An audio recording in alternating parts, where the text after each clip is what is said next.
Hey everyone, I'm at a house here in Marietta, 1970s build with a drive-under garage. Looks like the owners have lived here the entire time, the original owners. Anyway, you see a lot of DIY kind of fixes and just repairs that really weren't done properly. And this next thing is something I've seen, in a few homes over the years. And it's something that really needs to have an engineer come out and consult. So let me show you what I'm seeing up in the attic here. So here I am up in the attic, and the attic structure is made up of these roof trusses. You can see the connector plates and just the typical look and feel of roof trusses. So watch when I scan over here.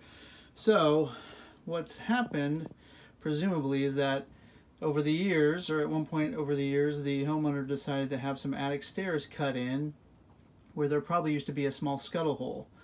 The problem with this is that you've got bottom cords of roof trusses that come basically this way, and then they got cut through, and there's been no kind of resupporting of the trusses above this area of the attic. So definitely a no-no. You can't cut through a roof truss without first consulting an engineer or the truss manufacturer. Now, what I can say is that there's no noticeable movement or weirdness related to this modification to their trusses or the cut through of the trusses, but it is something that's supposed to be looked at by an engineer and something we'll definitely be calling out. Thanks so much, everyone.